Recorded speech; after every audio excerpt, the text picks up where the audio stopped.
I'm Austin, And I'm Zach, and between two cups of coffee, in good conversation we'll talk about everything from A. to Z. So a lot of people are unhappy with their jobs. A lot of people don't feel appreciated where they work. A lot of people, I think that's a big, one of the big parts of it is the appreciation. yeah, but a lot of people feel those things. Like, or I would say the majority of people are dissatisfied with their job. Yet they still go to work every day and they deal with it. What made you decide, you know what? No, I'm not doing this. I have, what was your process like? What made you transition from just being unhappy to wanting to do something about it? I know I'm bigger than that. I know I'm bigger than what that was gonna take me. Could I sit in that position, play the game, make 130,000 a year? Absolutely. In a couple of years, I could probably be making that. But it's a very demanding job. You're working 10, 12 hours once you're all the way in it. And so I saw that stuff, and I'm like, I think part of it is from the past, like the job I had and lost, that I put everything into. Like, it was very hard for me to look at that job and go, okay, I'm gonna put all I have into this, and then I'm gonna get a little bit of money out of it, Mm-hmm.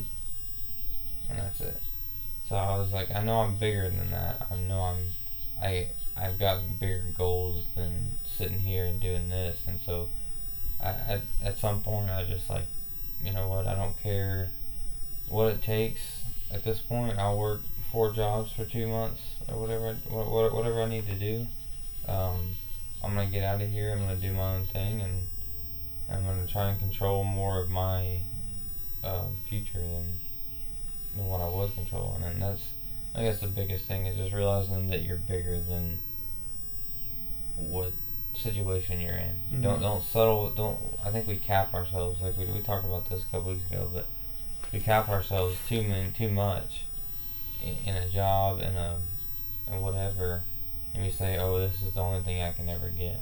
I'm not better than this. Mm-hmm.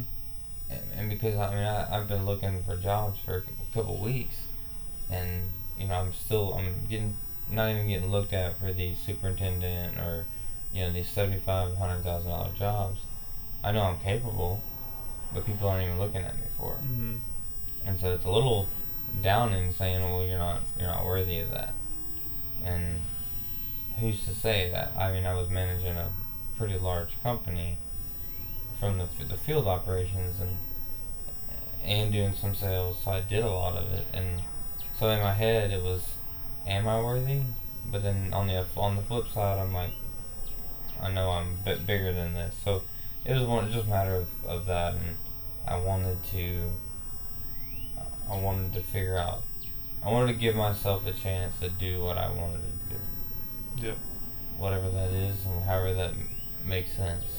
I mean, obviously we gotta make ends meet, but Right. I'm not.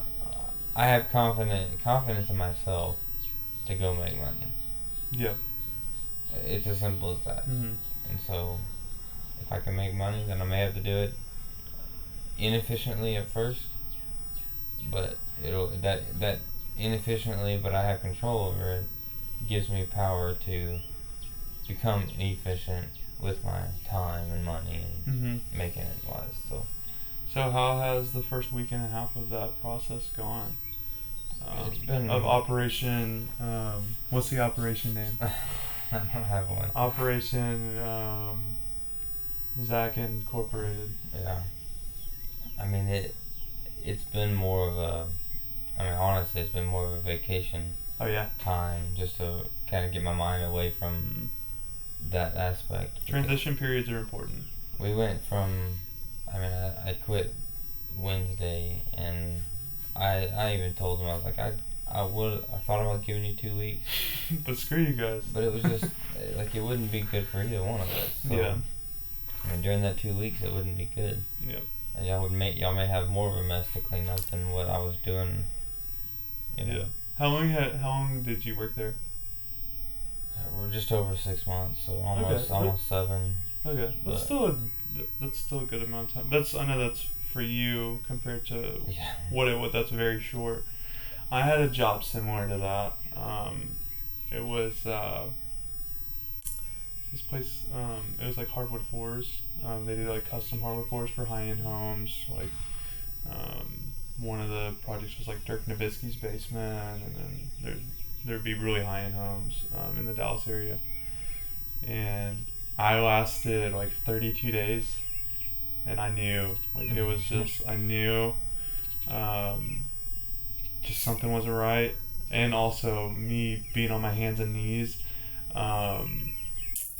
Making concrete abrasive with an angle grinder for like 10 hours a day, like that maybe played into it a little bit, but it wasn't even that. I didn't even mind doing it. It was like, okay, because like they were wanting to groom me for doing like sales and stuff like that,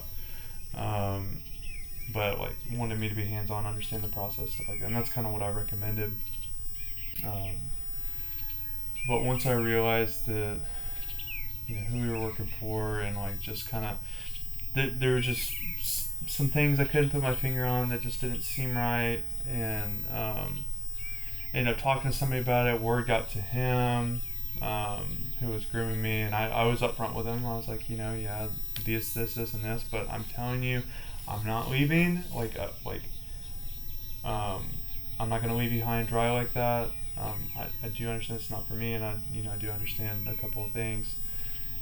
But like I know this isn't my career path, so I don't want to waste your time, don't want to waste my time. But I'm gonna make sure you have someone to replace me before I go.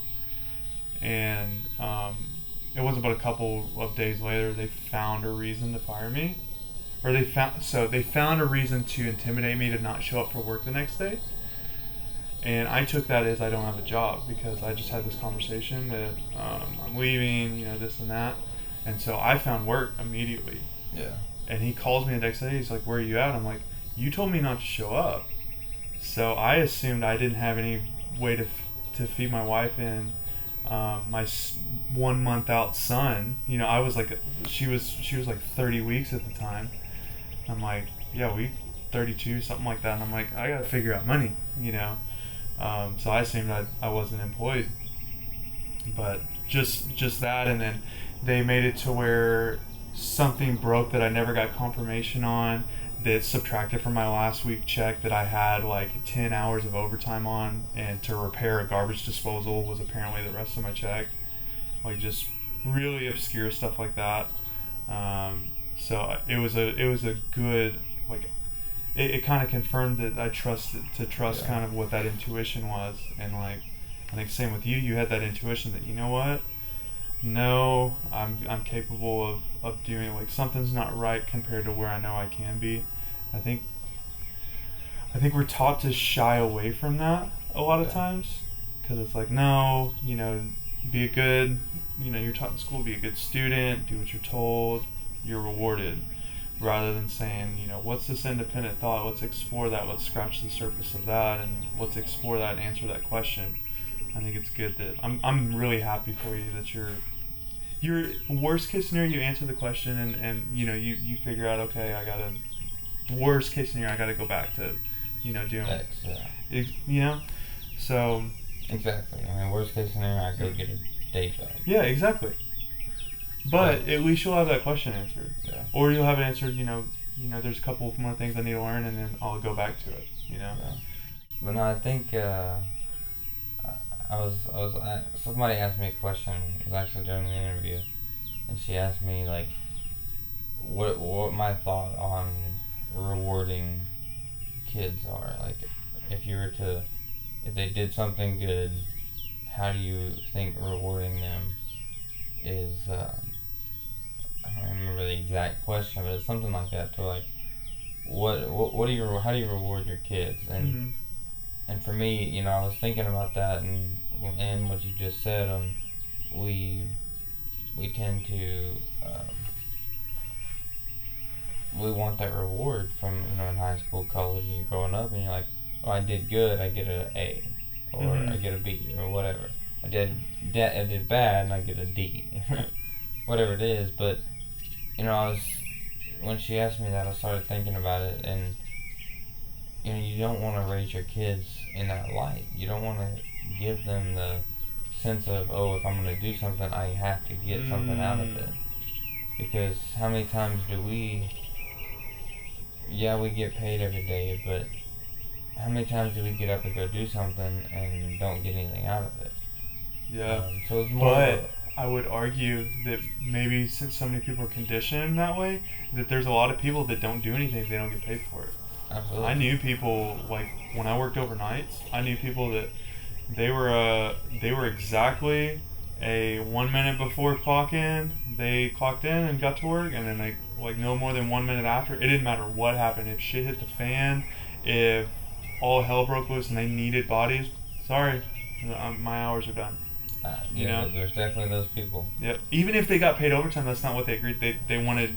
I'm showing up for my 8 hours a day. That's it. I don't care if you even pay me more. Yeah. It's not worth it. Because this is all I'm sticking to. Yeah. You know. Or what's in it for me people. You know, like for anything, and rather than just helping someone out. Which there's a balance. You got to get paid for your services. Definitely. But and I'm not. And I think the issue is, what are the people that are teaching their kids about rewards? And I mean, do we need to have rewards? I mean, there's some level of success, absolutely, but for them, like if your kid behaves correctly, I mean, do you always give them a sucker, or like, oh, good job, and what happens on that one time you don't? Then they're mad. They think you're going back on your word because you're not providing what they anticipated. And so, I mean, you're talking about people not getting paid, but the reward is there. It's just in possibly a different form than what you're thinking. You always do get a reward off doing a good deed. It just depends on how you frame it. Yeah. I mean, whether it's work, helping somebody, whatever it is, you can learn, grow, from that experience. But like when I was in Denver, oh, by the way, yeah. I was gonna ask about that. Yeah, I'll get into that in a minute. But so I ended up being in Colorado for like 10 days. It was originally going to be like 3. So we left on the 17th, I believe, at like 6 a.m. or something like that. And loaded up one of those hail protectors. Like it was literally like a Riker hail protector in the whole back seat, and then like all our bags and stuff were in the back seat or in the trunk. And was it a sales trip? Yeah. Oh, okay. So basically it was a customer fulfillment.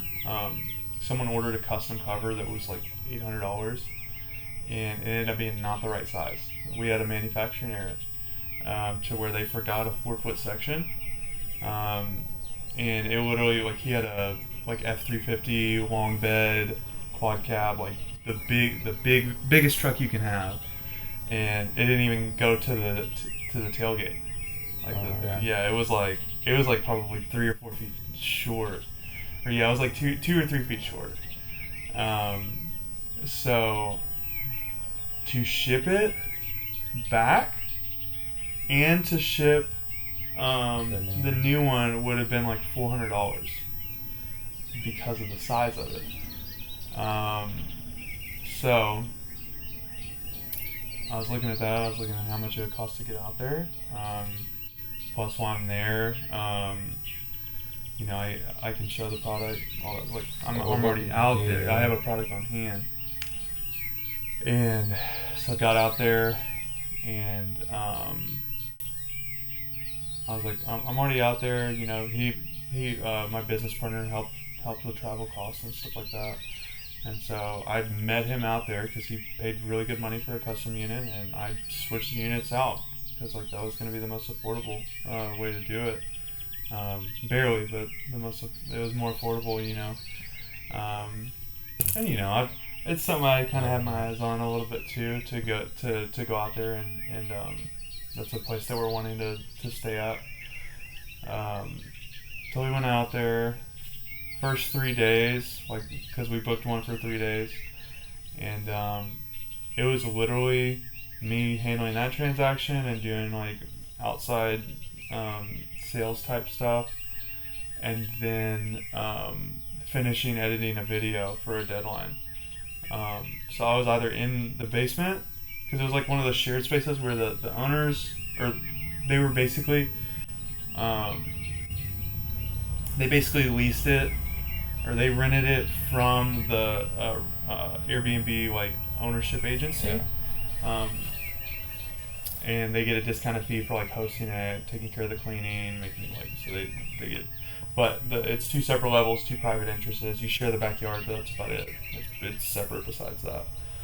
So I was spending it was like day 1 goes by. I'm thinking like, oh, I'm just gonna do a little bit. We're gonna get to hike a little bit, enjoy it. Like, but no, like all this stuff came up. I had to do some revisions on a marketing ad for some photos and stuff, and I ended up working day 1, day 2, and we're halfway through day 3. We're like almost all the way through day 3, or quarter of the way. So I can't remember exactly.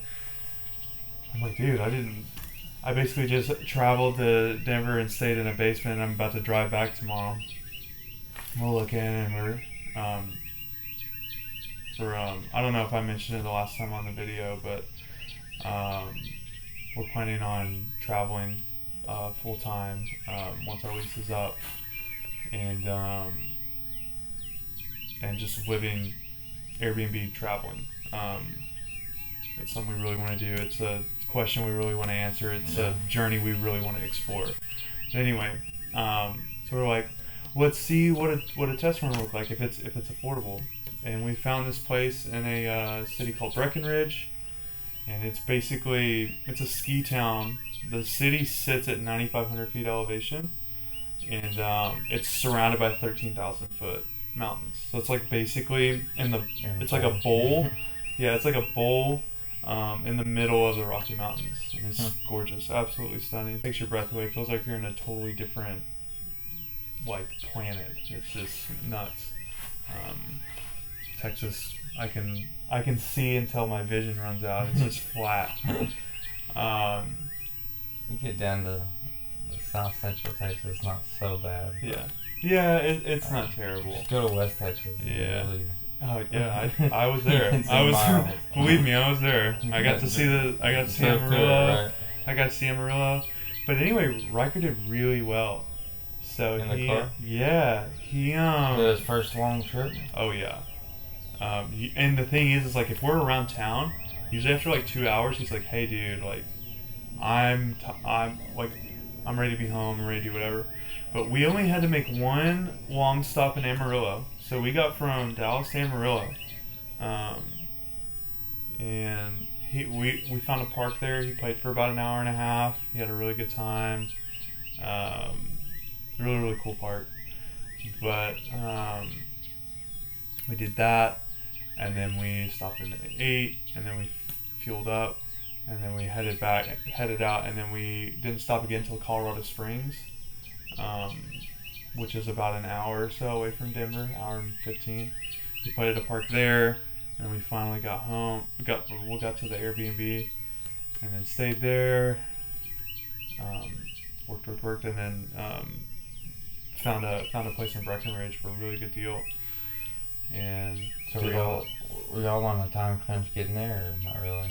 as far as Getting to Colorado, y'all were just no, getting it was really just meeting up with a guy, getting the cover out to him. I just thought it was neat because we've made, we've made hundreds of long trips, Yeah, and I can't remember one of them that we've actually stopped and played at a park. Like, yeah, I think my intentionality in me is just like I want to get there. yeah. Like I'm point A to point B. Like it's a 12-hour trip. I want to get there in 11 and a half, yeah.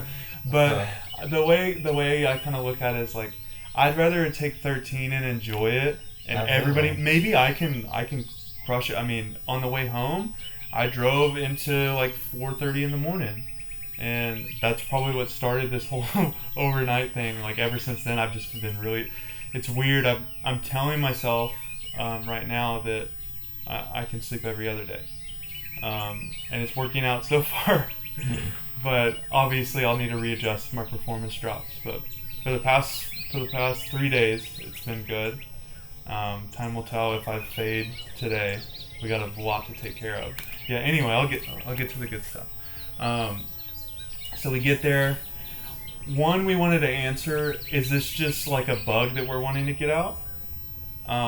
Because after 10 days of being away from home, if like you're like, okay, I'm ready to be back, this and that, and it got close to day 10, we're like, do we need to extend it more? Like we were thinking so I was like, okay, we're ready to take off. Like we're ready. So we need to take care of our affairs, and like it just kind of confirmed for us that that's really what we want to do, and that Riker was so good. He did so well, and the interesting thing is both places were shared spaces. So the cool thing is we got to meet and talk with people that we never would have, and kind of share a space with them. It's different. It's definitely different. You got to be aware that I can't be naked on the couch because someone could walk in at any time. But I don't know. Like, I felt like I really impacted certain people. Like there were three. There were three couple. One was technically got a couple, but they were there. I don't know. So three different couples. Like we really got to like pour into and like get to know, and it's part of my philosophy with people. You don't know how much time you have with someone. It could be, I could only be like, hey, how are you doing, and really mean that, hey, how are you doing, and as they're passing by, that might be the only interaction I have with somebody, or it could be a lifelong friendship. But either way, what's my intent in that time frame that I have, however much time, and the benefit of living with someone, you've at least got the day, so you've got time, relatively. So it's what's the most that I can do for that person, whether it be talking with them, like laughing with them, maybe telling something they want to hear because they know they're never going to see me again, so I can be more raw with them in that amount of time. What's the most that I can do for that person? And it was cool to kind of exercise that, and anyway, it was just a really interesting experience, being able to like really get to know someone, knowing you might not ever see them again. And I don't know, it was kind of cool, but anyway, I don't know what the point of that was, but it was just kind of my experience. It sounds exciting. It sounds like y'all are. It's terrifying. Like it's scary because it's like we're really like, I'm shooting my shot, and like I'm pretty exposed right now. Like I'm really out on a ledge right now. I've jumped off the ledge. Like I'm like falling. In what way? I'm at the point where it's just like we're putting all our we're putting all our chips where they want to go. We're stretching ourselves thin. But we both really believe in it. We like, it's just that feeling. It's like this is it. This is one of those opportunities you don't get. Like like we said, opportunities everywhere, but there's different levels of opportunity, and this is one of those big ones. Well, if the opportunity doesn't match your passion or your drive, it's not an opportunity. It's an opportunity, but it's an opportunity for somebody else. Yep. It's not an opportunity for you because, anybody can sit and do something over and over again, but you're not gonna get the full result out of it. Like for them, and that's kind of what drove us or drove me, and it was very hard for my wife to accept that I wanted to walk away. Yeah. From that type of job, and even today it's still like we just walked away from that big of a job, and but I've already had interviews and calls and stuff. I can find a job. for half the pay, but I can find You it can still find tomorrow. You can find something to meet your basic needs. Yeah, and so You we know? can. I mean, I told her the worst case scenario we can do that, but I'm looking for, and I've got an opportunity at a youth camp in Denison. That's cool. It's half the pay, Mm. but it's at night, and I Okay. can work my business during the day. Okay. Get it going. Help her spend time with the family during the day. I don't sleep but 4 or 5 hours a night anyway. Yeah. So what's it gonna hurt for a season? I mean, anything is seasonal, Mhm. and you can't do it long term. Just like but- this, I know I'm probably gonna go crazy if I sleep every other day. Yeah. I was like, that's insane. But like, I know that maybe for what I want to get done right now, like maybe this quote unquote suffering is Yeah. worth it. But I don't see it as that, because it's like, man, I really. It's almost like it's the weirdest thing. I'm like, there's not enough hours in this day to get done what I want to get done. So like, I gotta dip into the next day. Everybody's got 24 Yeah. hours. Yeah, it's interesting. I think I brought him up last time we did a podcast, but this guy named Ed Milet that does performance coaching for like baseball players. He has a saying that or he has a belief that all of this perception of time was just invented by men.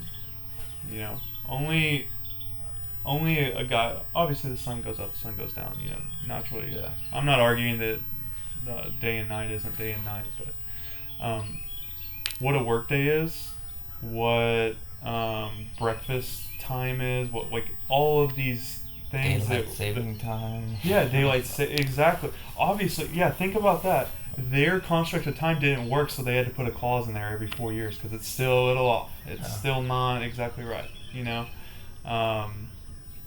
they had to do a leap year and they had to do a daylight savings. Well, So, that's only, and think about it. It's only because of it doesn't, like, we put a time to the world, Mhm. and that time doesn't match the world. yeah, exactly. Apparently we can't figure out what the world's time Yeah, is. we don't know the exact time. It's So we're different, trying and to that's adjust. the thing. It's an hour and ahead, an hour behind wherever you are in the world. Like it's so like time has been worked on and worked on and worked on. It's Moving. still not perfected.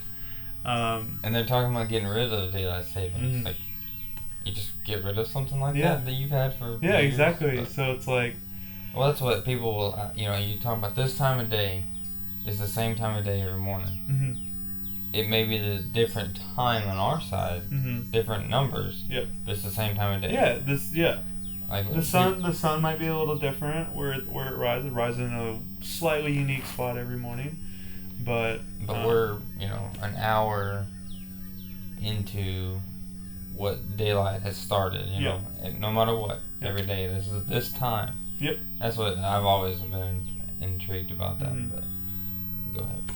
no, Go back to your 24-year hours. But yeah, so basically his belief is that, he believes that he has like 4 or 5 days in one day. Because he believes he has 4 days in one day. He breaks his days up into 6 hours. And, like, I had to do the math. yeah. Yeah, he breaks his day up into 6 hours, and 1 6-hour slot is sleep. But yeah, he breaks it up in like, because he reevaluates every 6 hours like you do at night before you go to bed. Like he spends 15 minutes like either into the end of that day or into the beginning of the next one to evaluate how his day went, and it helps him keep that trajectory right. So like we were talking about last time, some people only do that once a year, and he's doing it 3 times a day. Yeah. He's like, okay, how is this time slot? How is this unit of time that I'm considering a day gone? Okay, what do I need to improve? Okay, let me try this. So it's really interesting that that's what works for him. For me right now, what's working for me is, what I guess, 24 to 36 hour days, Okay. and then 8 to 10 hours of Well, sleep. that's ultimately if you have deadlines and you got stuff to do, and I mean that's where I've always been a believer of that. Mhm. Like I've worked overnight multiple times Mhm. to get stuff done, and Sometimes you gotta do it. It's worth it. It's what you got to do to get the job done. But it just sucks sometimes when, especially when you're working for somebody else, that's not appreciated. But yeah. Well, and for me, like, I don't technically have a deadline. I have an internal deadline, and like it's always yesterday. Yeah. You know, it's when like you have an excitement and energized, and you don't Mhm. want to lose that. Yep. And I don't blame you. I Mhm. wouldn't. I mean, that's why I think we've kind of taken this week off. For the most super part. important. Super important. We're I going just had a back- 10-day, so Yeah. like I get it. We're going back to the lake today. Cool. With the family, and it's been July 4th, but come Monday, man, it's been 150%. Yeah, that's cool. 150 miles an hour. Yeah. Like, I'm not gonna stop because I know I've got my motivation, and I don't want to go back to work. Mhm. I don't want to go back to some other job. So Yep. I think there's a little bit of motivation there. Yep. And so I may, jump onto this youth camp at night just to give us something. Mhm. And I picked it. Because I had opportunities with Home Depot. I could have gone and Mhm. been a night stalker at UPS or Yeah. I could do any of that. But this one is working with youth. It's something I've been doing since I can remember, since I graduated college, and even before then. And Well, I remember, if I don't mean to cut you off, but I remember I asked you about what you would really want to. It was years ago, but I asked you about what you would really want to do, and I remember you telling me it was something about doing like a hunting guide type of thing with youth, teaching them the beauty of the animal, the respect that you're supposed to have for it, that you were provided a life to nourish yourself, and that there's a great reverence that you need to have for God's creation, and to really show that process. And I always thought that was really cool. I remember that. So like, who knows if this is a stepping stone or a door entryway into that, And that's where I was telling her when she was asking me, interviewing me and stuff, and I was like, I've always wanted to, and I've been a part of these youth hunts and youth camps and stuff, but one of my passions has been starting my own. Mm-hmm. And so I definitely think this is more of an academy where it's for girls, and they go, and the girls that have been on probation or got in trouble of some sort, and so they go kind of rebuild their life. Okay. They have the education programs, they have the sports programs to kind of get them in a routine, a teamwork type. And that whole idea. And so I'm planning to be there at night as a night monitor type, night counselor type thing. But it just gives me an opportunity to be around that world and start to learn, from a counselor perspective. Do you have a certification in counseling? I don't. Okay. But they did say that you can get that pretty quick. They said I could go in and they would pay for tuition and stuff to do that. Cool. I'm like, perfect, because I think it ties into what I'm doing on the financial side of I'm going to be career coaching, I'm going to be, youth coaching, youth finance.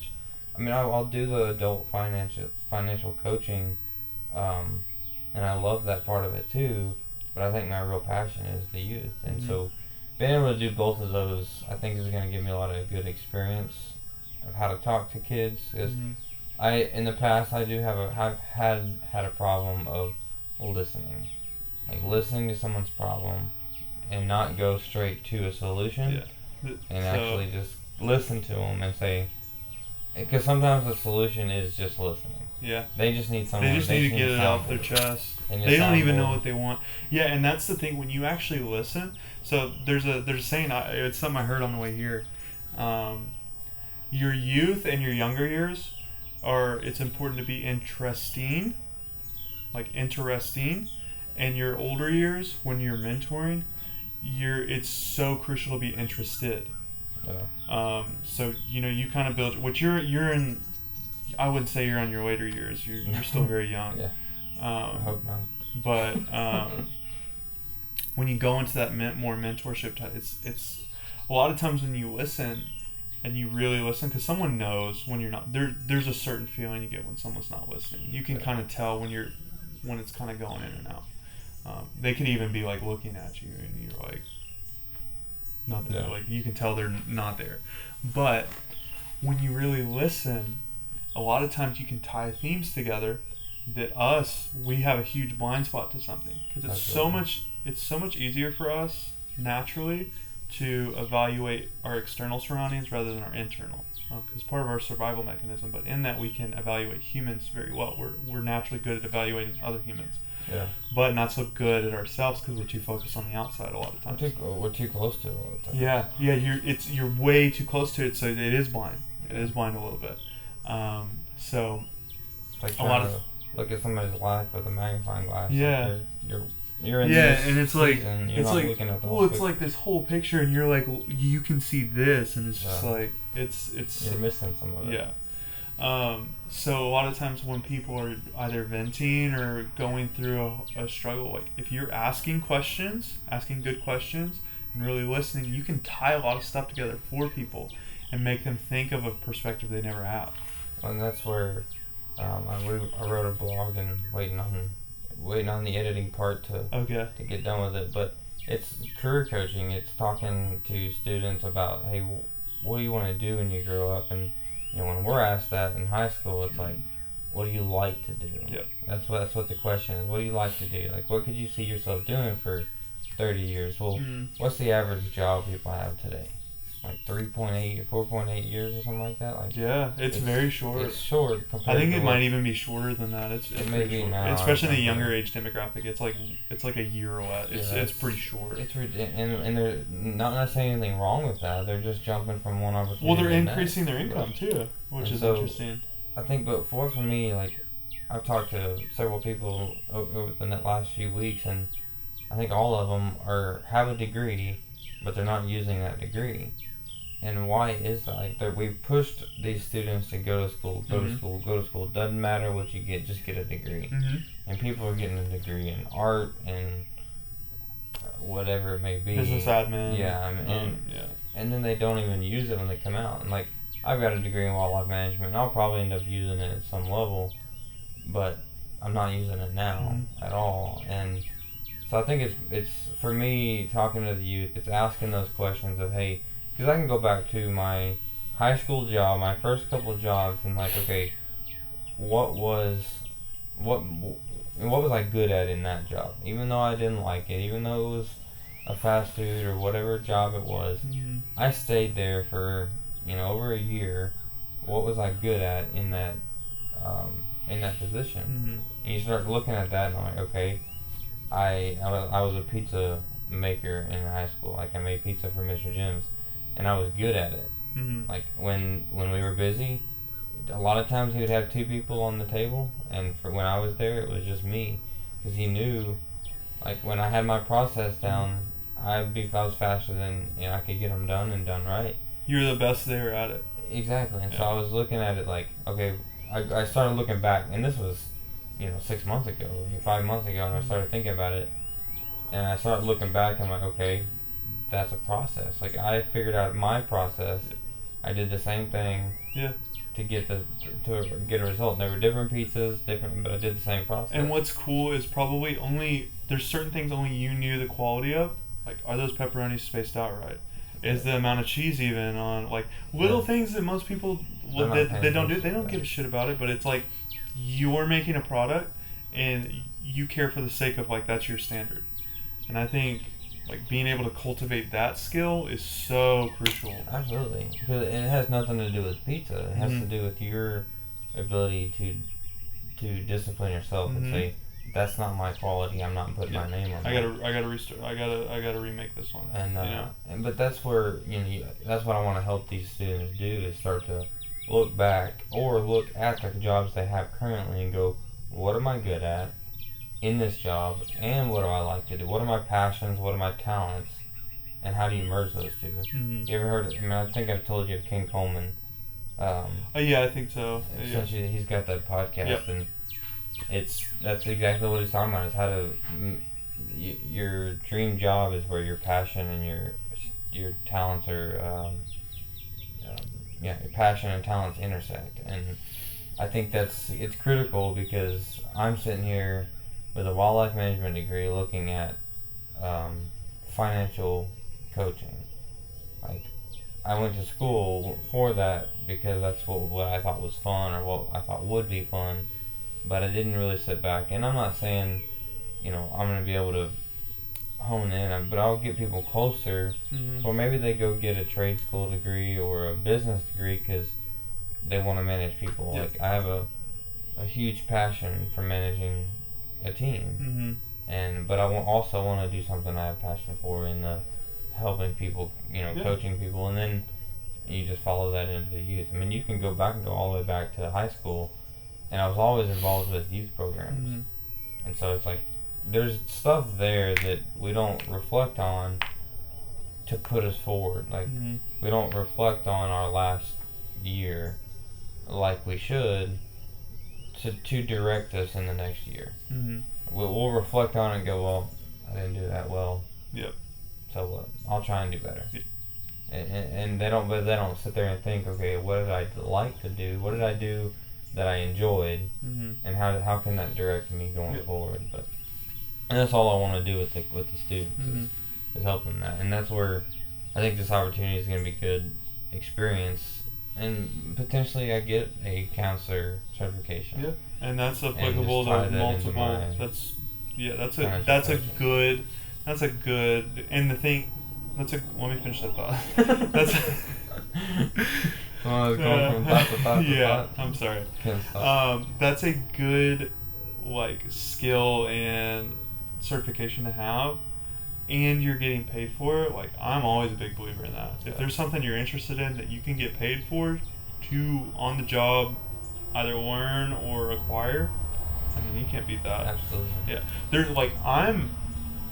I know when I go, once I start growing a business and I want to learn certain things, I'm probably gonna take some college courses, or I'll either do a mentoring type thing where I find someone like, hey, you don't have to pay me and I'll do all the bullshit work for you, but if you can teach me this stuff, and I could hang around for 1 to 3 months, I'd be willing to make that sacrifice to learn something. Yeah. Yeah. So that's where what's the reward? You're not getting a monetary reward. No, but the reward is potentially endless if you know how to apply it correctly. Absolutely. And that's where what reflection does is you realize how you can apply what you learn and what you've done over the years. And I think it's, working in one job for more than a couple of years, you start getting complacent, and you lose that. We talked about that S curve from Whitney Johnson, I believe it is. She has that, you start at the bottom and you slow grow, and then you exponentially grow, and then you flatten out. You've got to be able to disrupt that and recreate that. Make hunger. it a waveform rather than just a straight up. You got to recreate that hunger of, I'm new to this. I need to I have a new learning curve, a new slow growth curve, or you want to be able to learn as much as you can for that position. And that's what I loved about being able to move from position to position. With every time you kind of did that, it was kind of a restart. Okay, I was in the field, now I'm selling. How do I sell? And so you engulf yourself in that, and then you move forward. So, but you got to be able to disrupt it. You made me yawn. Sorry. You got to be able to disrupt that and change that. And that's where I think what we just did was, I was complacent in that job, and for the security of it, when there's no security in it. And we started looking at it, and we're redoing furniture, redoing that type of thing, and reselling it. And I'm like, I picked up a couple pieces at lunch one day, and I asked Kelly, I was like, how much do you think you can sell that for once we finish it? I don't remember what the number was. I think she said, I think it came out to be around $200 for just the 2 items. And it took me 45 minutes to pick it up. Probably take us an hour to do what we're going to do with it. Another 15 to take some good photos and list it. Just a little bit of management time. And so, we got a couple hours in it. You sell them both for $200. And I started looking at it, I'm like, I make $230 a day at that job. we could have just made 200 in 2 to 3 hours. Yeah. And that's where the key to like inventory comes into play. Yeah. Once you're able to hold more inventory, you get your margins right. It's like You don't have to sell it quick. yeah, you're getting paid off work you did 6 months ago, and you're getting paid the right price. Yeah. But you also have something that you bought that day, and then you turn around and sell it in 2 days. Yeah. So it's like Well, I think, and that's that scenario. I asked her, I was like, so what? Why don't you think we can? Because that was part of her concern, was she didn't know if we could make it work reselling furniture to the tune of $4,000 a month, roughly. Yep. So she was, because that's our close to our base budget, and we could trim that down even more if we really wanted if you to. needed to, yeah. But and so she was like, "Can we really make that?" And I'm like, I mean, in my head, you know, we do that once a day. We get some piece of furniture, whatever, that we can resell for $100. I mean, our base is making $230 a day, and over a month's time span, that's we've made our mark. And so I think, I mean, that was helpful for her just to start to see some of the numbers, because if we talk about the unknown is fear, and it creates fear. Yep. And so if you don't know, then yeah, you're going to be a little. It seems a lot scarier than it actually is. It does, and that's why darkness is always terrifying for people. You can't see. Yeah, you just don't know what's in front of you. You don't know if you're going to get punched in the face by a stranger. Like, you don't know if you're going to hit a wall. Even if you've been in if it's your house, if it's pitch black, you've been in there 100 times, it's still like, okay, I can't feel, I can't see. Is a kid's toy on the ground? Am I gonna step on a bunch of Legos? Like, what's gonna happen? And then, yeah, it's just the unknown. But no, I think I'm excited. I think I'm excited for you as well. I think we both have some pretty, and I will say y'all's journey did impact our decision a lot. That's awesome. Because it just gave me that. So what? Like, what happens if this job isn't everything. Like, I hate it. Yeah. So why am I putting all of my hope into this job that I hate? And the thing is, it's like, if you do hate it, you're not giving 100%. No. You can't hate something and give it 100%. Is it a mind game? Absolutely. But it's a game that I can't win, because I've told myself, I was like, it's just a mind thing. I don't like this. There's no reason for me not to like it. And I was trying to tell myself that, and tell myself, it's irrelevant. I go in every day, I'm like, all right, I'm gonna do this. I'm gonna do it. Give my 100%. I'm gonna do it. And I do that for a couple of days, and then it's just you're just burnt out. I'm done. Yeah, you're burnt out. You're tapped. Yeah. And that's the thing. If what you're doing isn't feeding back into you, you're probably not in the right line of work. Absolutely not. And even if you're good at it and you hate it, that's a miserable way to live. Yeah. Because everybody has to work. How you choose to work is completely up to you. Everybody does have to provide an income of some sort to have basic necessities. Yeah. You just got to. So you might as well focus on okay, if I'm gonna do this, I might as well really enjoy it and be excited to do it. Rather than, and granted, it's not sunshine and rainbows every day. It never is. There's, Steven Spielberg probably wakes up some days and he's like, damn it, I really don't want to pick up a camera today. I don't want to look in a lens. I don't do it. But he's got this deadline, and he knows the bigger picture and what his mission is, and he's like, okay, it's worth it today, even though I don't feel like it. And I guarantee you, after 20 minutes, he's like, okay, I'm cool. Yeah. I'm good. I'm happy now. But it's just that initial flinch before the action. But yeah, I think you made the right call. I think not sacrificing you as you is going to pay off, and being true to you.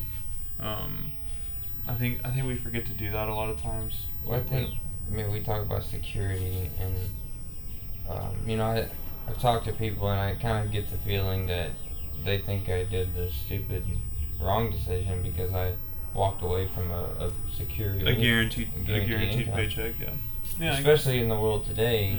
But these quote unquote uncertain times. Exactly. But then from their point of view, yeah, I could see that. But they don't know me, number one, and they don't have. I can sit there and see the drive that I have at that job is 40%, and then the drive that I have on my own 150. It's a complete different scenario. And so if I'm building something on my own, or if I'm doing something I'm passionate about, then it's gonna pay off a lot more. Well, it's exactly what you said earlier. You summed it up more perfectly than I ever could. Is that opportunity is only opportunity to certain people based on what work you're willing to put in. For you, a lot of people don't see it as opportunity because they're not thinking, okay, I'm going to get up at 4 in the morning every day and do these 5 or 6 tasks every day to ensure I get where I want to get. Same with me. Someone might not see this opportunity. Yeah, that's great that it's an untapped market, but there's no infrastructure. No. Who's going to do that? Who's going to pay me to do that? Nobody, fool. Like, get up and do it. Yeah, get up and do it. Create it. If you not see a problem, create the solution to it first. The money will come if you create a solution to a problem. Well, that's where those people will never do well starting a business until they reframe their mind. Because anybody can change the way they think. But those people the people that are clocking in and out, not a minute before, not a minute after, they're never gonna change that mindset of I can do something without getting paid today. Because like the business, my business, your business, anything y'all are doing, anything we're doing, it's not a immediate return of income. It's a 6 month, year. I mean, it may be years before I really make a profit on my time. But I'm still spending 20-30 hours a week, or have been. I'll probably end up spending 40 or plus now, and I still probably won't be getting paid a 40-hour salary, out of this job. No, I know. Not now. But it's all about doubling those grains of rice. Exactly. And adds up. If you can do that over time, then it starts to pay off. And I'm not just saying monetarily, because, what is, you talking about mission a minute ago. I was going to ask this a minute ago, but how important do you think the mission of what you're doing is? Oh, it's crucial. Like, I want to show people that they don't have to be, like, through income, through where you're living, through, like, how you want to conduct your life. You don't have to be limited to these hard set rules anymore. We have so much resource available to us, and we have so many innovative ways to, one, get paid. I can literally pull out my phone and probably, like, play cornhole with your other phone and, like, transfer money. Like, it's great. Like, it's crazy how easy you can transfer money nowadays. I mean, there's how many online ways do you want to transfer money? Like, it's insane how I can literally text you money through if you have an iPhone, I have an iPhone, I can literally be like, here's $50 from my Apple Wallet, here you go. It's insane. So the convenience factor and the innovation through that has made it to where you don't, like, there's going to be a point where people truly see, hey, in this 45 minutes I'm having to drive, one, we're not going to drive around. Like, there's a lot of things that are going to change, but they're going to see, like, that you're telling me I don't have any potential to earn an income for the 45 minutes I drive from my house to work. That makes no sense to me. Why I could just tap these 3 buttons. I made a preset pack for transitions for videography, for film editing.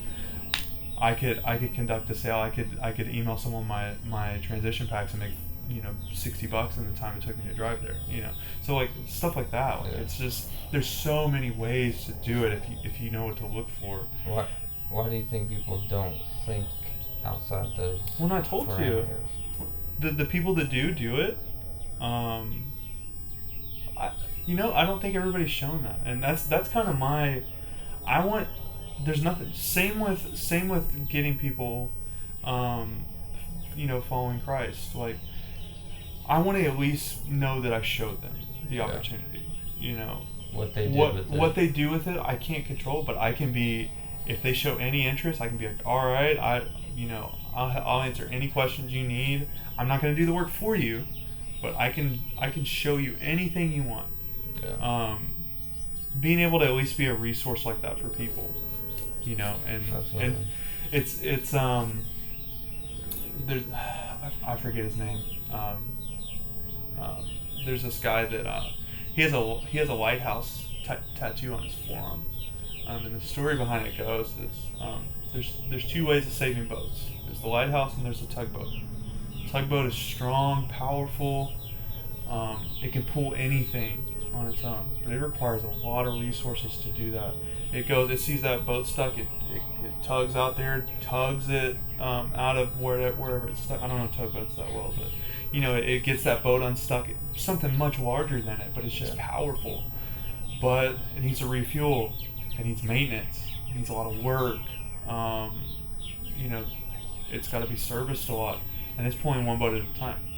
Or you can be the lighthouse, where you stand, you shine your light for everybody to see, and you show them the correct way. Here's what you need to avoid. Here's the right path. Yeah. You know, all you can do is you stand there and you shine your light. That takes much less work, but you're just out. You know, you don't hide it. You know, you just shine that light outwards rather than going to them.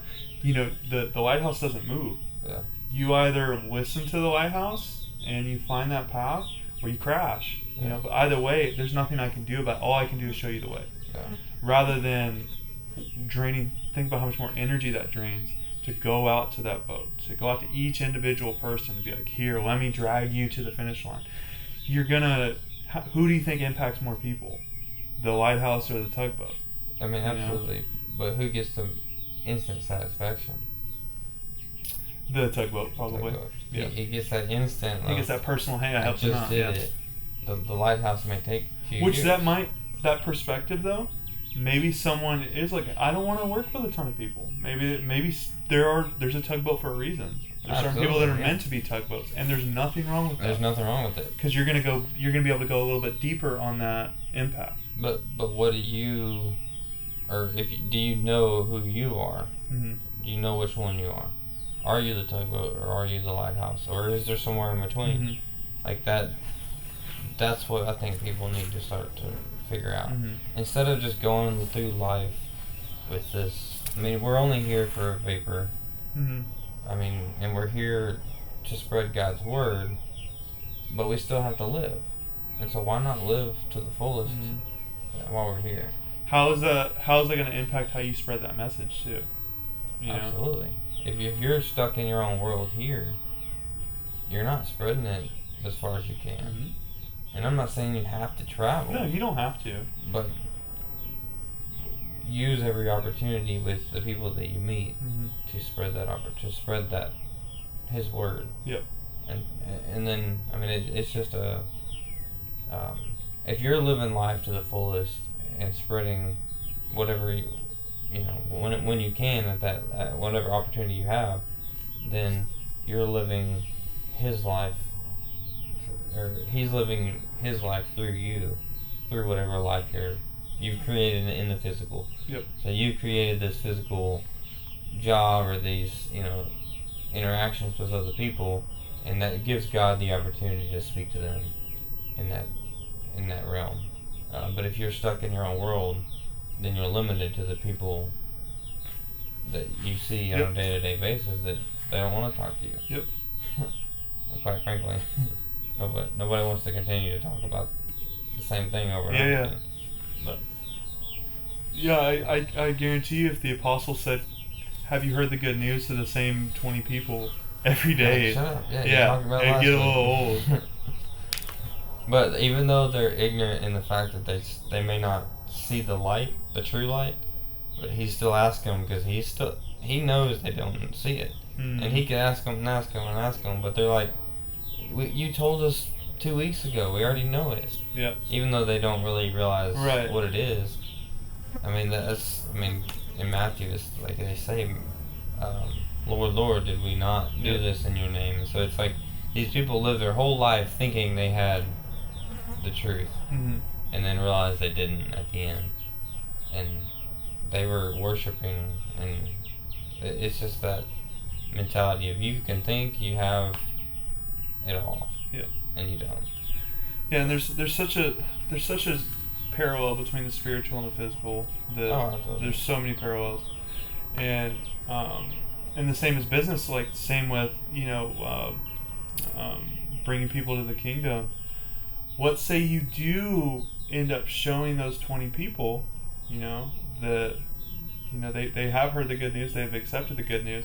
Well, what if you were supposed to impact 3 million, but because you were only comfortable with these 20, instead of stepping out and going, whether that's online, nowadays, or actually physically traveling, what if there's those 3 million people that never were able to, start that business? Or what if their kid never got to know their father, but they had the if you would have just gotten out of your comfort zone, you could have given the opportunity for someone to be able to spend every day with their father. Yeah. But he had to work 60 hours a week because he thought that's all that there was. Yeah. You He was capped out, or he thought he was capped Yep. out at that salary job that paid the bills. Yep. And he didn't. And who knows, you might not make a difference, but it's crazy.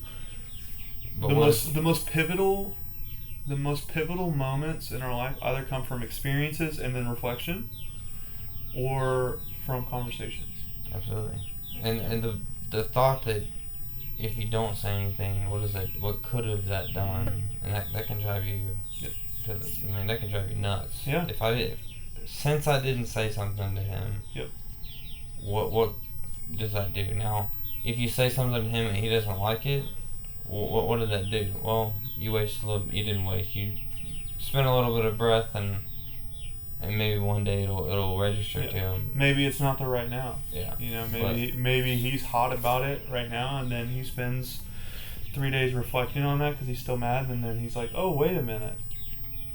It's also that, like, when you're defensive about something, it's probably, you've been thinking about it, and that's where, for weeks, months really, I've been like, I don't like this job, I want to move, I want to leave, but I kept in my head, I was playing that, like, should I, can I, all of that stuff, and I kept telling myself, no, it's stupid, and so when someone would ask me, like, well, when we were first talking about it, it's like, well, why aren't you doing your own thing, why haven't you left? And I'm like, I was defensive of my stupidity, like, I don't want to, I can't leave because it's a salary job, it's a secure job, I can't leave. Yep. So I was defensive in that, even though I wanted to leave. Yep. And so it's that mentality of, we've already fought it in our mind, and so when you tell me, the first time you say something, Be really abrasive towards it, because I'm trying to work on this, I'm trying to shut this up, and I'm fought it in my mind, and so I'm like, no, I've got to defend my decision to stay. And instead of going, oh, this guy's saying I can leave. Okay, maybe I can leave. Maybe there is a way. And after some more reflection of that thought, you start to, and that may, in that first interaction with somebody, you may lose that concept. Like, so you come up to somebody and tell them, hey, there is a way to live your life without the secure job. And that, like, if you were to tell me that a couple of months ago, I'm like, I defend my position to stay. I'm not doing that. You gotta be right. That was the end of our conversation. Us as humans have to be right. But days later, I'm starting to think, well, he just told me I can leave. Is that possible? Mm-hmm. You start playing that over, and then you're like, well, maybe it is. Maybe, and then you have the next conversation, and so on and so forth. It's interesting. There's a practice I've been kind of working through, and it's proved right so far, but it's still pretty early for me to come up with a final decision with whether this is absolutely true or not. But something that I'm starting to look into is anytime I get annoyed with somebody for like something they do or the way they're behaving, I'm noticing a lot of times it's a projection. It's something that's going on that I don't like in myself, and I can spot it in somebody else, and I'm projecting my dissatisfaction onto them. I've noticed it several times. Stress has gotten a little bit higher in these past probably 2 to 3 weeks because of all that we're wanting to do. So I am a little bit more irritable. I'm a little bit more grumpy. My wife will attest to that. But I notice I'll get annoyed with her, and I'm exercising more before I react on it, or if I do react, I can, and I feel that that's wrong, I'll immediately admit my fault. Or if I'm feeling like I want to react to it, I'll take a minute and I'll analyze, be like, okay, why are you feeling this way? And then, like, for instance, it was last night. We've been out in the car, and it was time to put our son to bed, and left the like his milk bottle, that because he likes to drink milk at night still. Left his milk bottle in the car. I went down there. It's dark. I forgot to bring a phone. I forgot to bring any sort of flashlight. I know that our lights aren't great in that Lexus. They're just kind of dim, so you can't really see inside the interior well, even with the lights on. Couldn't find it. I looked all through the floorboard, found a lot of stuff I've been looking for, and went back up. And I was trying to be kind. Granted, this whole time she's trying to put Riker to bed. You know, we both had the same long day. We're both doing a launch. She's trying to launch a new company on the recruiting side, and I'm trying to do the marketing side and distribution of product info. So we've both got a lot on our plates, and she's trying to put Riker to bed. So I go up there. I try and say kind of kind, like, I don't think it's in there. I didn't see it. Are you sure it's not in the bag or anything? And she didn't ignore me, or she kind of didn't respond. And then she didn't really say anything. She asked, like, hey, did you get the milk bottle? And like, I literally just explained it. I got so frustrated. And granted, I wouldn't even listen to what she said, because she had asked me a couple of questions I didn't even know about coming back in. So I was like, well, it's not freaking in there, this and that. And then like, I was upset, and I was like, I'll go look again. And I like stormed out. And then I'm like, why are you so upset? I'm like, well, I didn't feel heard. And I'm like, well, you didn't listen to anything she said, and she's got the same amount of stuff on her plate. She's trying to put her son to bed. She's just trying to get him to sleep. Check yourself. Calm down. Yeah. It's weird. It's anytime I'm starting to feel that, like, I'm really focusing on being like, okay, why am I feeling this way? Is this a projection? Is this valid? Should I actually be upset, or do you need to calm down? I think 9 times out of 10 we're defending our own stupidity, even in our relationships and stuff. Like, I mean, if for that example, I mean, you. And did you find it in the car? Yeah, it was in there. Yeah, that's all. I just needed a flashlight. Yeah. And I was like, it's not in there. Yeah. It's not gonna be in there. And then sure enough, it's like right on the seat. And you're defending your not stupidity or ignorance or whatever it is that you didn't want to bring. You didn't come prepared. Yeah. So you didn't want to go back out there to really find the truth. Because not only is it 3 flights down the stairs, but it was also, we got there later, so I had to walk to the down the parking lot. So it's and can we stop that? No.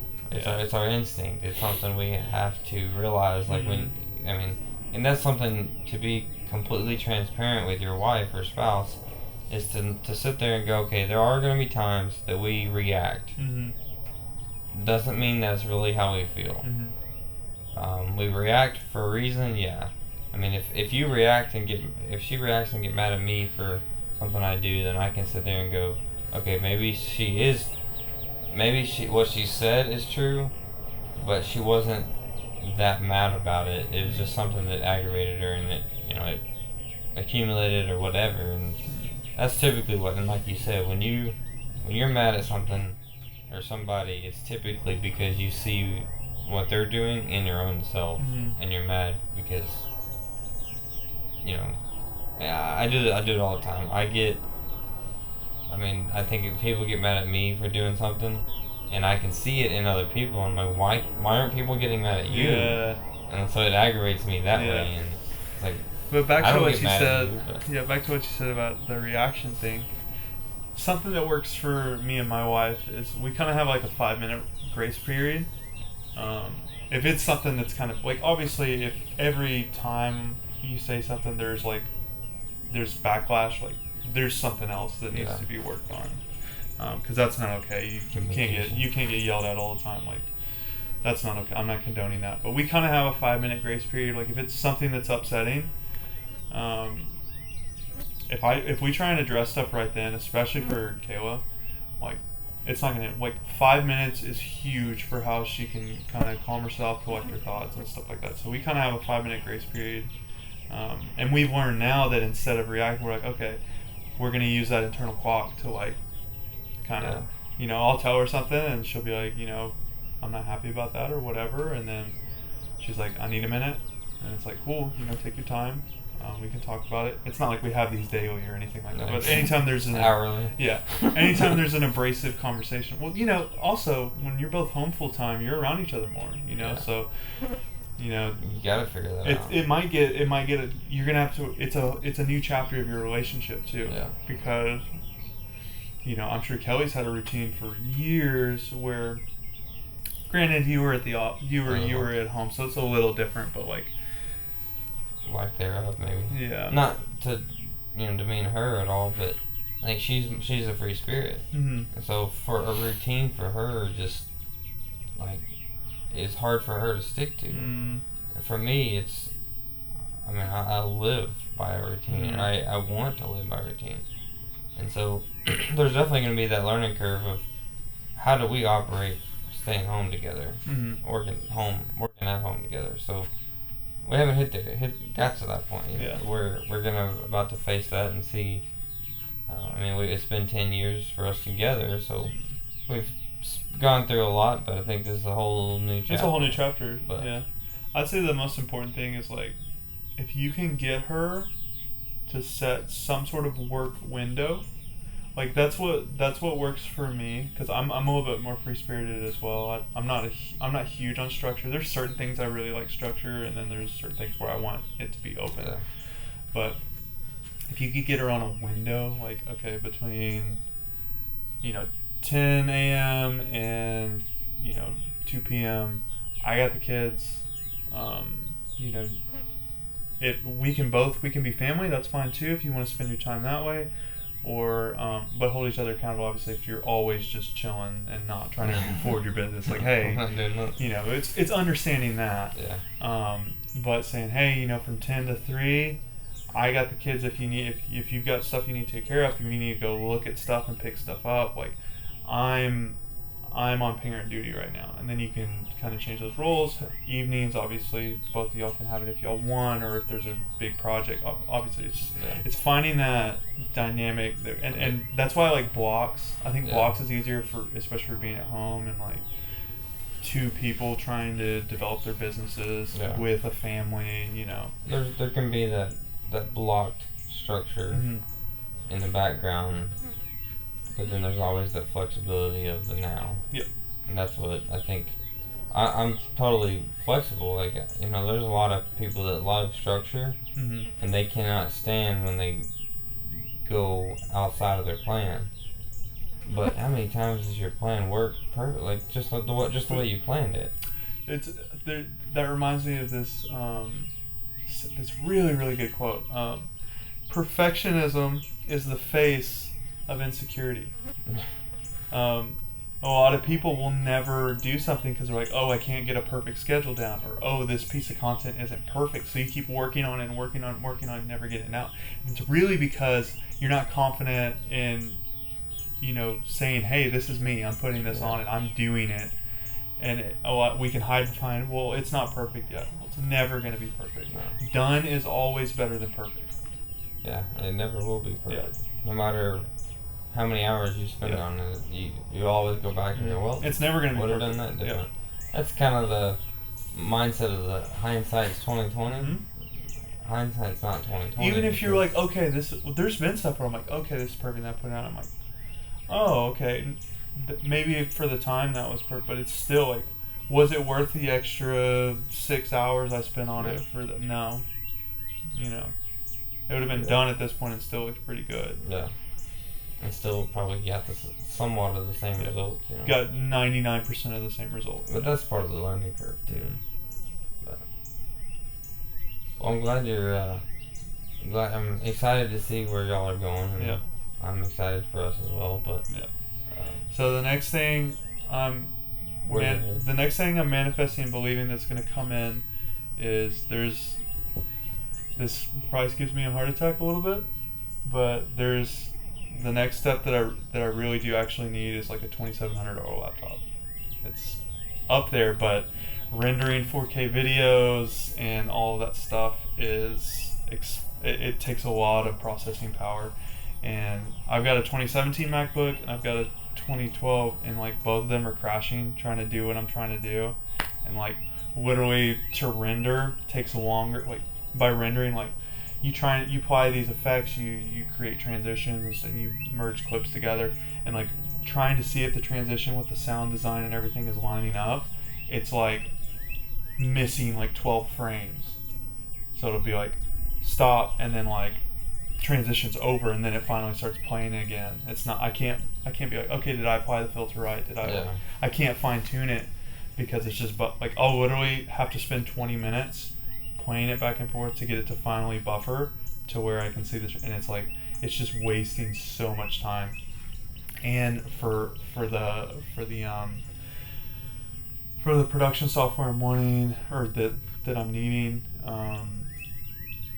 there's certain requirements that it needs to be able to do what you can do with it, and I really wish that I didn't need that, but it just to do the stuff I'm wanting to do and the stuff that people obviously have an interest in. Yeah. It's I've already gotten paid on doing some of that stuff, so it's like that's the next step. So somehow, some way, that's going to come to me. I'm not sure how yet, but you keep doing those. Keep making money on what you got. Yep. Yeah. And it's doing the most I can with what I've got right now. You can only make as much as what you can make with what you have. Mm-hmm. So. But no, it's so where are you headed?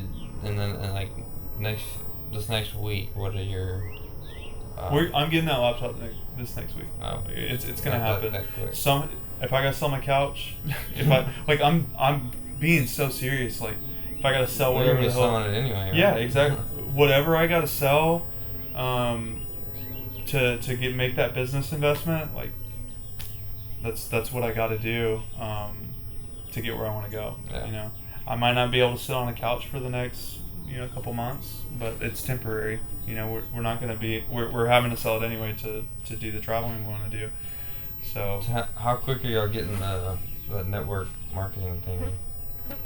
Like I'm as soon as I can. Like the big hiccup is go live. Yeah, the big hiccup.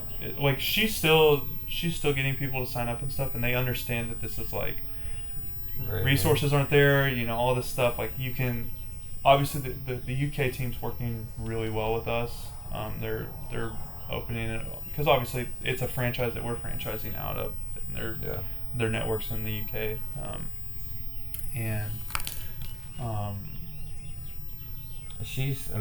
Kayla's basically leveraged her audience for this. Like, so she's already got people that are doing the network stuff on other products, and then she's reaching out to them and say, hey, we've got this new line. What I've heard, you got to be careful. There's something called cross recruiting that if you leave a business and then actively try and recruit people from there, like you can get called cross recruiting. They'll sue you. A lot of times they'll win, and you're blacklisted. You can't join any network. You're done. Yeah. So you have to be approached by the opportunity. So that's where what's called attraction marketing comes in. She's talking about it. She's posting, and then if people, because she's built these relationships, people are like, oh, what are you doing? That sounds interesting. You have to get approached. And even though, like, she's got to be careful with the why did you leave, this and that. So it's just, you got to be careful. You got to do things by the book. You got to not try and scalp people, so to speak. You got to do it the right way. Which, in any bit, like, that's common business practice, I think I was listening somewhere and they were talking about how I think it was a lady that leveraged, they would start one and like it either wasn't working out or it would, as soon as it starts with I think this is people that or this person was more selling the product instead of managing people, or a lot of those multi-level things are you're managing people, or you're hardly even selling the product. I mean, it's part of it, but I think this person was more just going from product to product, and I was like, well, I mean, it didn't make a whole lot of sense from some level. I don't know a lot about them, but I know they were like, she was like, I'll jump in it. You make a lot of money real quick because you're a warm market. You're selling that product, and then when it goes from having to having to dip outside of that warm market, they don't want to do that, and so they would move over to a different product to sell that new product to their same warm market. And, I mean, you create your audience that way, but I don't know. Well, I don't know that much about them. So. Yeah, so I think as far as with and granted, I'm not the expert on network marketing. My wife's got 5+ years experience with it, and I'm just now finally getting into it. But where I see the trend going is, as of right now, a lot of people are forcing you to tie to like one company, and that's all you can represent. But where I see the future going is it's more you're building your brand and your audience, and it's more just like, hey, it's more just like how I would talk about, hey, I'm really enjoying this microphone, or like, you know, this phone, I love this phone, you know, it works great. More in that sense, where it's like, there's a lot of products that I benefit from. They're following you, not the product. Yes, and it's going to go more on what I think is the affiliate-based program. I think that's where the money, and then you can obviously manage teams of stuff. But I think it's going to switch more to that, to where you basically are like, you know, here's a unique URL that's tied to my name, on to order this product, and then you're basically tracked to those. And they do that in they still do that, but I think that's where the future's really going. Yeah, I know a lot of people like on YouTube and stuff, they get kickbacks for leading people to Squarespace. I don't know if Squarespace does it, but a lot of those and that's sponsored. So a lot of times with those, especially with the bigger channels, they'll pay you. Like, they basically cover the cost of the video, or like, I mean, there's this guy, he's been a long time YouTuber. He actually has stopped for a little bit. His name's called Casey Neistat, and I can't remember, it was a big apparel, it was either Nike or Under Armour or Adidas or Reebok, it was a big company like that. And basically, they wanted to create like a fun zone for kids and stuff. Like, the budget for this YouTube video, because granted, he's got like a 15 million subscriber audience, so I mean that's a big amount of people. It was like a $600,000 budget for a YouTube video. They're setting up like this dream zone and stuff like that, and I don't know if it was high 6 figures or even low 7 figures, but like a huge budget. But obviously they did the math. They're like, okay, we see the audience, you know, this and that, we see. And I mean, you think you should get half of them to spend $1. Yeah. And he's even turned down, like, because he keeps his integrity on video, but like, he's even turned down like a couple $100,000 sponsorships. Like, hey, review this product and say it's good. And he's like, well, I think it's shit, so no. You know, so it's like, I'm not gonna do that. Yeah, so it's great. Like, for YouTube, like, people don't think about that, but like, he built a brand, and his brand is so well respected and so well captivated that people are willing to pay him to be featured on that. Yeah. You know, to be associated with his brand. Yeah, it's a sponsor. I mean, that's what sponsors are. But it's the same thing. I mean, the people that have mastered it is, the people that really mastered it is like Pepsi. Harley has absolutely mastered just being associated with the brand. And the thing is, we're not getting a monetary gain out of it. We're just getting experience out of it. If people are willing to tattoo your logo on them, and that's like not out of the question, like a Harley Davidson logo is not out of the question to be tattooed on somebody. Yeah. And like that, man, that's someone who's passionate about your brand. Well, I mean, you think about the sports stadiums; they're all named from the sponsor, like FedEx Field, Stadium, so it's like they're paying whoever owns the stadium to put their name on Mhm. that stadium. And so it's the same thing, just in a different Mhm. world. But yeah, I mean it's incredible to kind of see how that works. But So what are the? I know we didn't write our goals and stuff like that. yeah, It's just like everything. Like everything's my goal. exactly. But It's um, hard to what narrow it what down. would you say are the 3 biggest things you want to get done this next week? Three, Or if it's only one, three biggest yeah. things. What are the 3 big things you want to get done this week? I think for me, more of a building a structure Okay. of what I want to do, like how I want to get to where I want to go. Like, I mean, I could say like you said, the business. I have a long laundry list of things that I need to do, and I could go into detail on how many calls, how many visits I want to make. Like, I could go into that, but I think the real aspect for me and how I operate, I need, since I'm not an 8 to 5 job, I need to find that structure that works.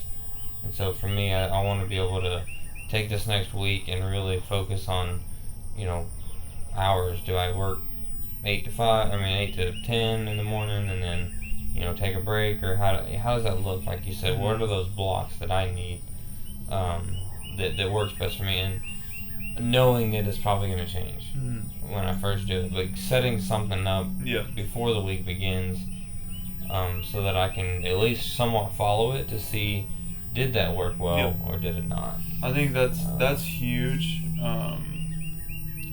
For me, when I first came home, that was our biggest struggle. Who's working, who's not working, and then if you don't set it up, nobody works. Yeah. And because it's easy to have kids take up all your time. If you're not like intentional with your time, it's like, oh well, Yeah. I was productive. I watched my kid today and made sure he didn't die. But you can waste. It's so easy to like. Yeah. I'm not saying being with your kids is wasting time, but like you can take. There's 2 people there doing a job one person can do. I think we talked about it a couple weeks ago, where you have the mentality of I'm off, so I have the time to work on my business, but I didn't dedicate that time to work on the business, and so I'm in the time I'm with my family, but I'm sitting here thinking I need to be working, but I want to be with my family, and so there's no delineation. So then you don't enjoy either. Yeah, and you're not present either way, and that gets us in trouble on the backside of things where you're not present.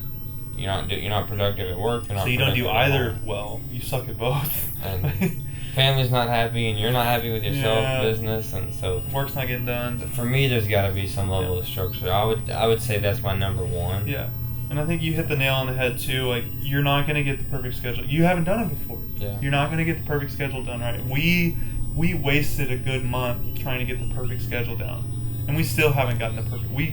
But it's like, let's just work and like, we've got a general like, I've got mornings or we were doing block days, and then now like it's like we both have to collaborate, so we can't really do block because we're not doing separate things necessarily anymore. Yeah. We're intertwined, so we're trying to figure that out. But it's still like getting it done is better than having.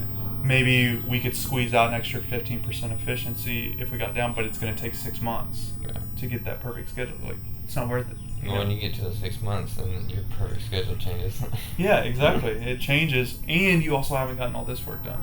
So, is it really more efficient? Yeah, I think so. That's definitely number one. Okay. I guess number 2. That's a good start. That's a really good starting place. I mean, number 2 and 3. I mean, just in the nitty gritty of the business is, I think. I don't know. I haven't really sat down to really look and focus on, hey, what is priority in my to-dos? I mean, I've got a list of to-dos. I think that comes with schedule building, though. So I think that is priority number 1, and then you're going to have your stuff grow from that. Yeah. But obviously that schedule making starts. You said Monday, like, is when you're really. Yeah, Mondays So you want to have the schedule planned and you're implementing it Monday. Yeah. Gotcha. So I'll probably do some of it this weekend, maybe some of it on Sunday, Okay. or most of it on Sunday. Maybe even I take Monday and I get up early Monday morning. I do it, plan the schedule, and then I have the time to sit and talk with Yeah. Kelly and collaborate our schedules, because we're gonna be doing some stuff together and some Mhm. stuff not. She's actually we didn't talk about this, but she's actually starting a IntelliTravel, the marketing and network marketing thing. Okay. I think I know that one. I think I know It's that like one. just a travel agency. Yeah. Same type of thing as what Kayla does, but just travel agency. Oh, cool. They don't market as multi-level marketing, but It kind of it is. is. But so have you ever? Is it the ones where you do like group? You do like group travel bundles, and then you get. It's just where you're selling travel, like hotels, airplanes, Yeah. cruises. Those your in-laws? Huh? Are those your in-laws Yeah. that are? I think he just woke up. Okay. But yeah, you're doing any kind of any kind of travel, and so you can do whatever, and that's what. But she started that, and she's gonna have her time That's cool. on that, and so we're just.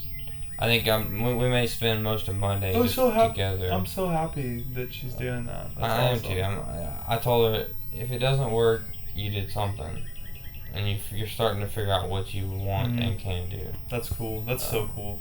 So it may not work out where she's doing that long term, but for me, it's just for her, I think she needs to have something to kind of get her mind. Well, the big thing to look at is thinking about how much college costs. Yeah. I understand y'all both did go to do college and y'all went that route, but think about how much that costs. Like, one, whatever the sign-up costs were, and like to get her business started, that was a cost. And like, even if it fails, like, is she gonna feel like she got educated? Yeah. Through these She learned experiences. something. Exactly. She's probably learning stuff very important that you might not even be able to learn in a classroom, because practical application is different than theory. Yeah. So yeah. So what's your number one or number three, or top three? Getting that laptop this week. That's a big one. And I'm getting.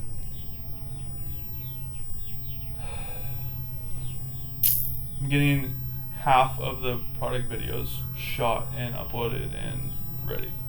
So I'm getting probably 12 of the 24 uploaded, shot, script, everything, like all of that stuff done and posted, which might not sound like a lot, but that's a lot. Yeah. Like that's a lot. That's going to be anywhere from 24 to 35 minutes of content, depending on how long I make them. Because I want to make them under 2 minutes, closer to the minute side. But yeah, that's a really want to get done. And I've got to get. There's still some. I didn't even touch the garage yet. Like, I finally have space in the garage now because we sold that truck. Because I couldn't even close it because the truck was too big. So I finally got room in there. So yeah, those are the three things that. Good. Those are the real things I need to get done. I'm excited.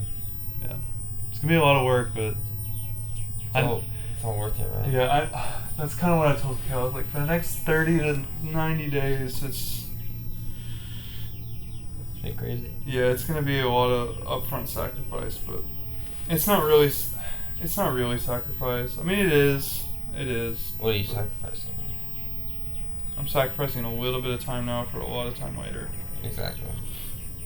When you have lower energy and more desire to relax, right? Yeah. But that's the thing. Like, are we gonna retire at 50? Like, no. Maybe we're gonna retire at 30. What is retirement? Yeah, exactly. Retirement's mostly been a number. He said, "What's going on out here?"